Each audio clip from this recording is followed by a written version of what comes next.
नमस्कार मित्रांनो, धनाजी टेक या यूट्यूब चॅनलवर आपले मनापासून स्वागत आहे. मित्रांनो, शेतकऱ्याला एक महत्त्वाची अपडेट आहे. मित्रांनो, शेतकऱ्यांना जर पीक विमा मिळाला नसेल तर शेतकरी कुठे तक्रार करू शकता, आजच्या व्हिडिओच्या माध्यमातून आपण हे सर्व माहिती जाणून घेणार आहे. त्याआधी मित्रांनो, या व्हिडिओवरती जर आपण पहिल्यांदाच आला असाल तर या चॅनलला नक्कीच सबस्क्राईब करून ठेवा, जेणेकरून महत्त्वपूर्ण व्हिडिओ शेतकऱ्यांची माहिती दररोज या चॅनलच्या माध्यमातून आपल्याला मिळत राहतील. तर चला बघूया काय ती माहिती आहे की शेतकरी आपला विम्याची तक्रार येथे करू शकतो. तर या बातमीमध्ये आपण पाहू शकता, प्रधानमंत्री फसल विमा योजना देशातील शेतकऱ्यांना मोठा दिलासा देण्याचे काम करते.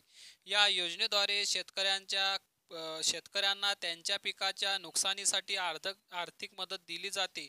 त्यामुळे शेतकरी नुकसानीपासून वाचला आहे. या योजनेअंतर्गत अनेक विमा कंपन्या आहेत, ज्या राज्य सरकारच्या सहकार्याने शेतकऱ्यांना पीक विमा देतात. यासाठी विमा हप्त्याचा काही भाग शेतकरी भरतो आणि उर्वरित रक्कम सरकार भरते. परंतु अनेक वेळा पीक विमा काढल्यानंतरही शेतकऱ्यांना पिकाच्या नुकसानीची भरपाई वेळेवर मिळत नाही. तर पिकाच्या नुकसानीची भरपाई वेळेवर न मिळाल्याने शेतकऱ्यांना अडचणीचा सामना करावा लागत आहे.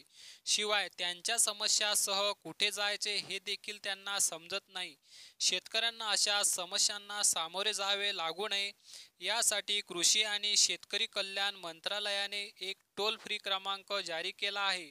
या क्रमांकावर कॉल करून शेतकरी सहजपणे त्याच्या तक्रारी नोंदवू शकतात आणि त्यांच्या समस्याचे निवारण करू शकतात. 1444 या क्रमांकावर कॉल करून शेतकरी त्यांच्या तक्रारी नोंदवू शकतात.